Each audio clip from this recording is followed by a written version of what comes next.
le journal. Moussa Papa Aïdara. À la une de l'actualité, les forces vives de la nation demandent 5 ans de plus pour le général d'armée Assimi Goïta à la tête du Mali. Aussi la dissolution de tous les partis politiques existants, l'abolition du statut de chef de file de l'opposition et l'interdiction du nomadisme politique. Plusieurs recommandations formulées à l'occasion des travaux de la phase nationale de consultation sur la réélecture de la charte des partis politiques. Les détails dans quelques minutes. Le gouvernement du Mali et l'UNICEF mettent dans la main pour renforcer la protection des droits fondamentaux des enfants, en particulier ceux qui sont les plus vulnérables. Un protocole d'accord a été signé dans ce sens. Actualité hors de nos frontières, le président américain Donald Trump a 100 jours à la tête des États-Unis. Il s'est réjoui de retrouver ses fans en meeting dans le Michigan. Il a fait l'inventaire des réformes de début de mandat, réfuté les sondages négatifs et n'a quasiment pas tracé des perspectives pour les 4 années à venir. Sport football, championnat national, la 19e journée a pris fin hier. Le stade malien Bamako conforte sa place de leader et au centre du Djoliba AC, le directoire a mis fin aux fonctions de l'entraîneur Demba Mamadou Traoré. Et Ligue européenne des champions, la deuxième demi-finale allait mettre aux prises ce soir le FC Barcelone et l'Inter de Milan. La chronique de l'environnement revient sur l'initiative de l'agence de la Grande Muraille Verte qui poursuit son implantation au Mali entre défis techniques, solidarité internationale et résilience locale. Mesdames, Messieurs, bonjour et bienvenue à cette édition. Le ministre de la Santé et du Développement social, le colonel Assaba Diallo Touré, a remis hier le rapport final des États généraux de la santé au président de la transition, le général d'armée Assimi Goïta. C'est un document de 160 pages qui enregistre 68 grandes recommandations qui répondent aux besoins légitimes des populations. Le président de la transition, le général d'armée Assimi Goïta, accorde une attention particulière à l'accès des citoyens aux soins de santé. Le compte-rendu de l'audience avec Garibou Pérou. Recruter environ 5 000 professionnels de santé par an et mobiliser 1 269 milliards de francs CFA d'ici à 2034 sont des points saillants qui ressortent du rapport des États généraux de la santé. À la fois ambitieux et visionnaire, ces rapports de 160 pages tracent une feuille de route vers un système de santé capable de répondre aux défis du moment. Colonel Assaba Diallo Touré, ministre de la Santé et du Développement social. Nous sommes venus remettre au président de la transition le rapport des États généraux de la santé. Et ce rapport qui est un plan décennal sur 10 ans, 2025-2034, avec 68 recommandations et 286 activités. La première recommandation qui touche directement le public, c'est l'accueil dans nos services de santé. Donc on doit améliorer ces accueils-là, améliorer les conditions de prise en charge et instituer le SAMU, c'est-à-dire le déplacement en urgence des populations, et améliorer nos plateaux techniques. Les systèmes de santé que prévoit le rapport ainsi remis au président de la transition repose sur plusieurs composantes.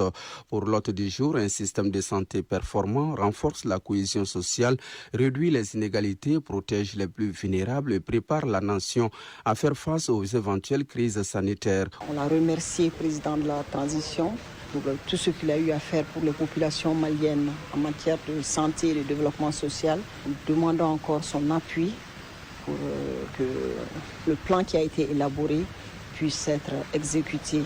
C'est un plan qui sera évalué chaque année et nous a promis son soutien.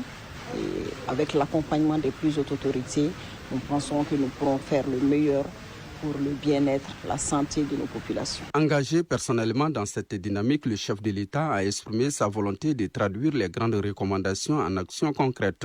La balle est désormais donc dans le camp de Madame le ministre et de son équipe pour la mise en œuvre du plan d'action en lien avec l'ensemble des parties prenantes afin de garantir la transformation du système de santé d'ici à l'horizon 2034. La révision de la charte de la transition veut le général d'armée Assimi Goïta comme président de la République pour un mandat de 5 ans renouvelable, à l'instar de ses pairs de la Confédération de l'AES. La dissolution des partis politiques, la suppression du financement public des partis politiques, la suppression du statut du chef de file de l'opposition et le durcissement des conditions de création des partis politiques. Telles sont les principales recommandations faites par les forces vives de la nation et des Maliens établis à l'extérieur à l'occasion des travaux de la phase nationale de consultation sur la réélection rélecture de la charte des partis politiques. Pendant 2 jours, les 200 participants ont planché sur 3 thèmes relatifs aux recommandations des assises nationales de la refondation en ce qui concerne les partis politiques. Eh bien, à l'issue de la rencontre, écoutons le Premier ministre, ministre de l'administration territoriale et de la décentralisation, le général de division Abdoulaye Maïga. Il est au micro de Mamari Koné et Aliou Touré. Grâce à votre engagement et votre rigueur dans le travail, les concertations ont pu aboutir à des recommandations claires et précises, permettant au pays d'avancer et de tourner les pages obscures qui ont conduit à l'effondrement de notre pays. C'est le lieu de saluer les actions de nos vaillantes forces armées de sécurité qui ont permis d'améliorer substantiellement la situation sécuritaire. C'est le lieu également de rendre hommage à l'ensemble des victimes de l'insécurité dans notre pays, victimes civiles tout comme militaires. J'ai écouté avec beaucoup d'attention les recommandations issues des 2 jours de travaux au titre de la phase nationale de la consultation des forces vives de notre nation et des Maliens établis à l'extérieur.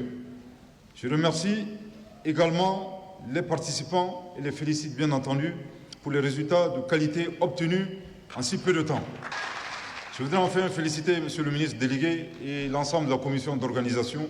Je prends l'engagement de transmettre au président de la transition, chef de l'État, son Excellence le général d'armée Assimi Goïta, les recommandations adoptées par vos assises.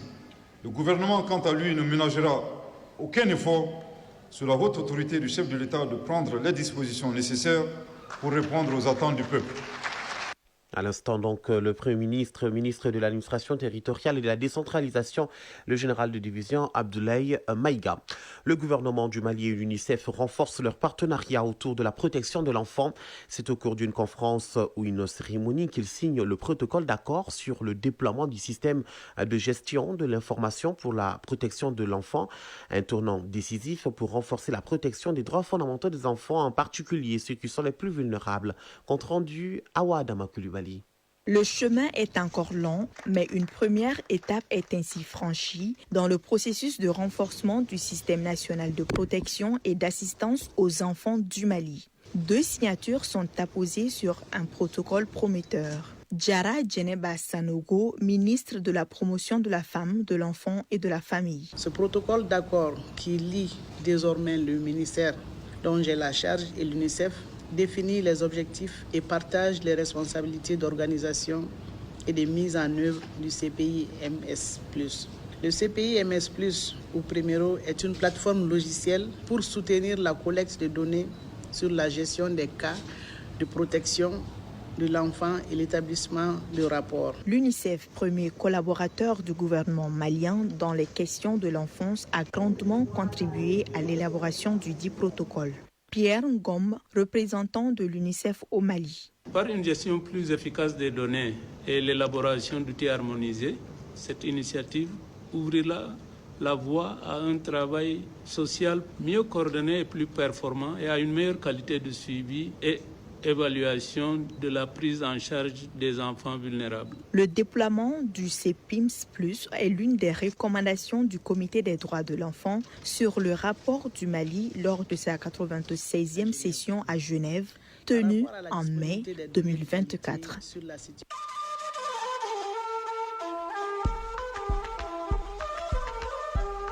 AES Actualité.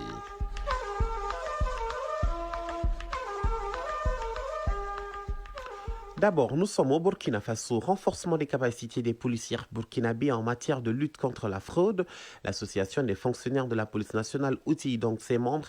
La formation vise à leur donner des rudiments nécessaires pour freiner ce fléau considéré comme un véritable bras armé du terrorisme et du grand banditisme au Burkina. Rokiatou Ouattara.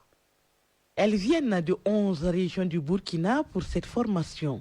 L'Association des fonctionnaires féminins de la police nationale du Burkina Faso choisit les policiers de l'unité police judiciaire pour cette mise à niveau dans la lutte contre la fraude, un canal de financement du terrorisme, selon Natacha Zungrana, sa présidente. Cette formation s'inscrit dans la dynamique de la lutte contre le phénomène du terrorisme. Qui parle phénomène du terrorisme parle forcément assèchement des sources de financement du terrorisme. Et c'est dans cette dynamique que nous avons fait le plaidoyer auprès de la coordination nationale de la lutte contre la fraude pour renforcer les capacités de nos membres afin qu'elles participent activement à la lutte contre ce fléau. La fraude commerciale et surtout la fraude fiscale sont des points qui font l'objet d'explications du formateur Hassan Kambou de la brigade de lutte contre la fraude. Nous allons aborder le volet donc de la lutte contre la fraude fiscale qui est l'une des missions donc de la coordination nationale de lutte contre la fraude. Il s'agira justement de définir un peu la notion donc de fraude fiscale, ses manifestations, les conséquences donc de cette fraude fiscale-là, et également envisager les moyens donc pour lutter efficacement donc contre cette fraude fiscale-là. Au terme de cette formation, le personnel féminin de la police nationale veut mieux contribuer à porter l'estocade au fléau du trafic de produits illicites et de carburant, entre autres, au Burkina Faso. Cette fois-ci au Niger, la communauté chrétienne de la région de Difa a, à travers l'Alliance et les missions évangéliques des églises évangéliques du Niger, organisé une retraite spirituelle pour la sécurité, la paix et la souveraineté nationale afin de répondre favorablement à l'appel des autorités pour la refondation. Compte rendu Amadou Hassan de la radio du Niger. Cette retraite spirituelle chrétienne initiée par l'Alliance et les missions évangéliques des églises évangéliques du Niger Amin vise à répondre à l'appel des autorités de la refondation à la tête desquelles le général d'armée Abdraman Chani pour que Dieu restaure la paix et la sécurité dans notre pays et également pour que la souveraineté totale soit acquise. Pasteur Hemia Garba. On a jeûné pendant 3 jours, donc ce jeûne est terminé avec cette grande prière. Nous avons prié pour les autorités, prié pour la paix dans la nation, nous avons prié pour les bénédictions de Dieu qui puissent couler dans ce pays. Et on a prié pour la prospérité de la jeunesse, des femmes aussi, des hommes, dans leur activité quotidienne. Nous avons imploré Dieu afin que Dieu protège les FDS. On a prié afin que notre jeunesse puisse être une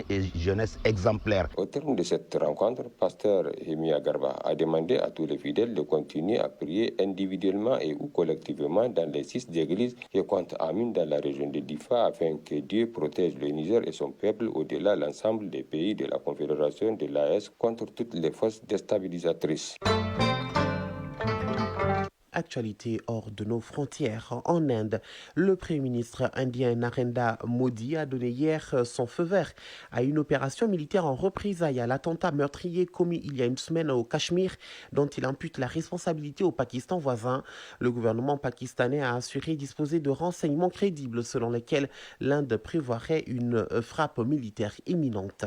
Au Canada, les libéraux ont remporté les législatives du lundi avec 43,7% des voix contre 41,3% pour les conservateurs, mais le parti de Mark Carney a finalement échoué à décrocher la majorité absolue. Les résultats définitifs sont tombés hier, mais les libéraux sont passés tout près. Au Canada, avec 169 députés, il ne manque que 3 sièges aux libéraux pour avoir la majorité absolue. Pour gouverner, Mark Carney va devoir nouer des alliances avec les petits partis représentés à la Chambre des communes. Aux États-Unis, devant ses partisans, Donald Trump vante les 100 jours les plus réussis de l'histoire américaine. Lors d'un discours dans le Michigan, Donald Trump a donc célébré ses 100 premiers jours à la Maison-Blanche de son 2e mandat de président. Les plus réussis de l'histoire américaine selon lui. Il s'est réjoui de retrouver ses fans en meeting dans le Michigan. Il a fait l'inventaire des réformes de début de mandat et réfuté les sondages négatifs et n'a quasiment pas tracé de perspective pour les 4 années à venir. Le sport.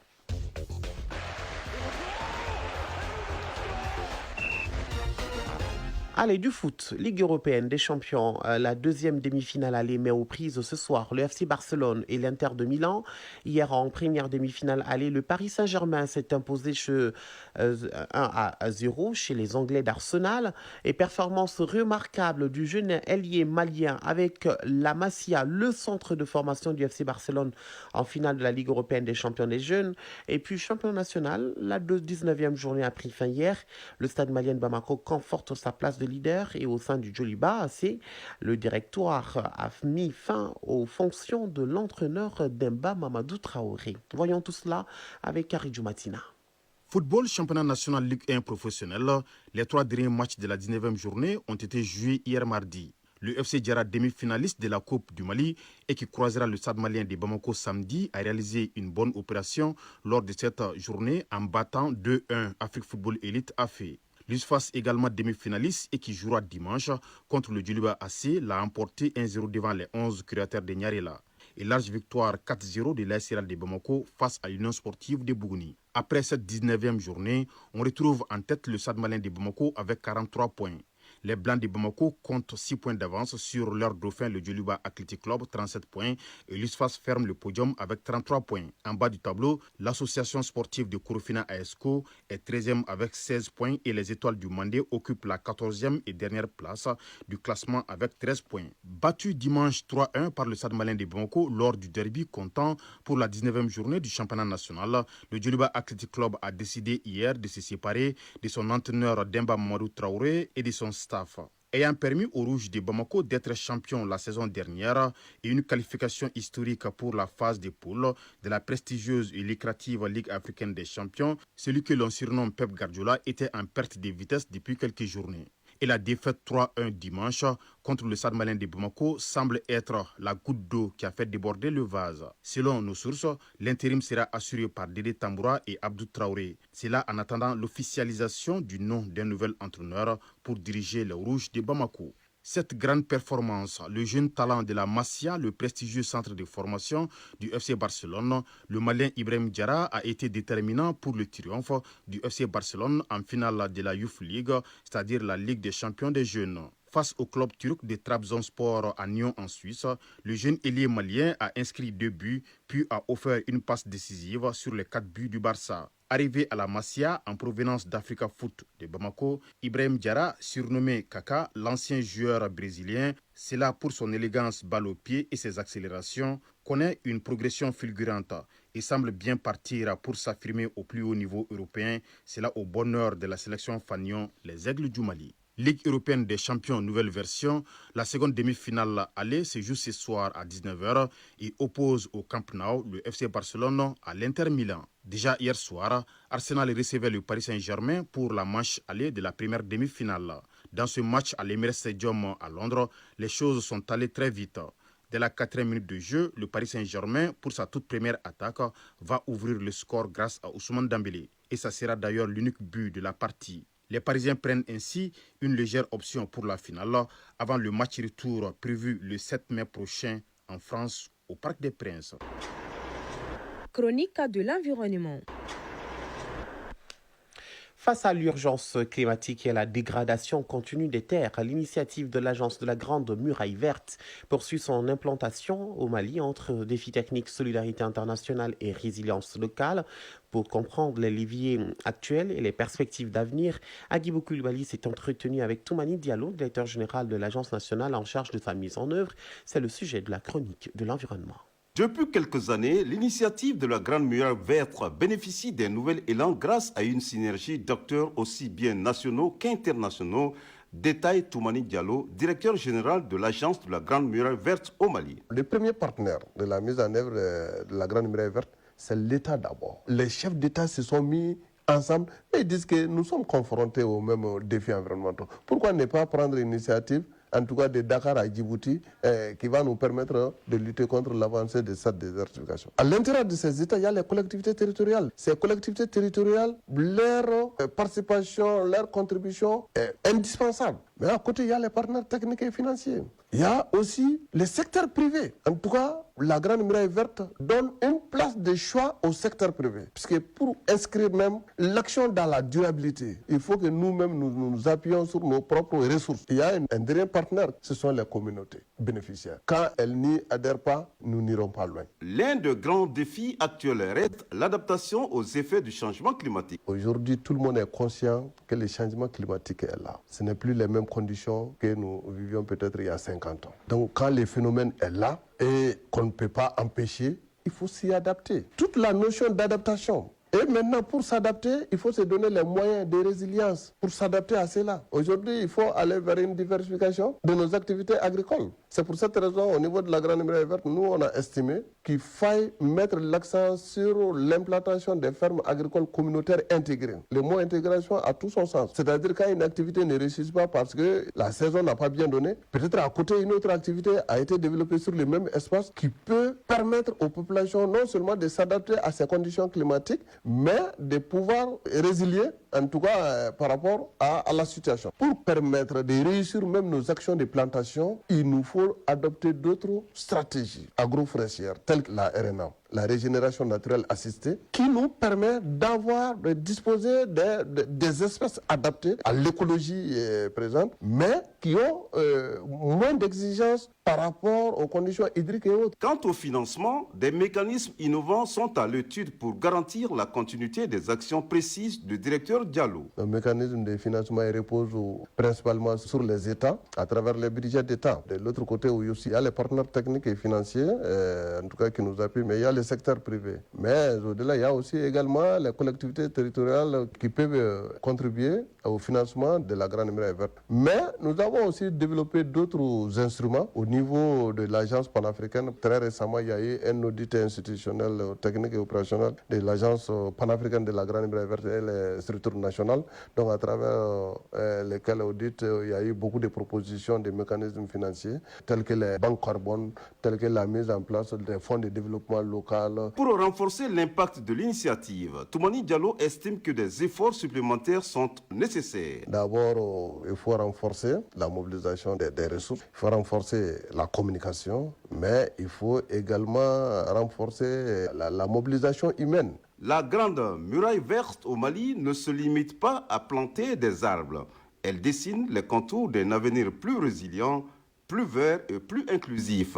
Et si ces racines prennent bien dans le sol malien, c'est parce qu'elles s'ancrent aussi dans la volonté des hommes et des femmes qui la portent au quotidien.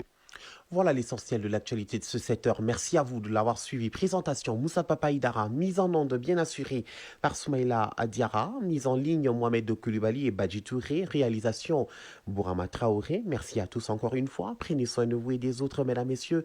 Et n'oubliez surtout pas, gardez le sourire. Quoi qu'il arrive, je vous retrouve demain, Dieu voulant bien sûr, à 7h. D'ici là, belle journée à tous sur le RTM.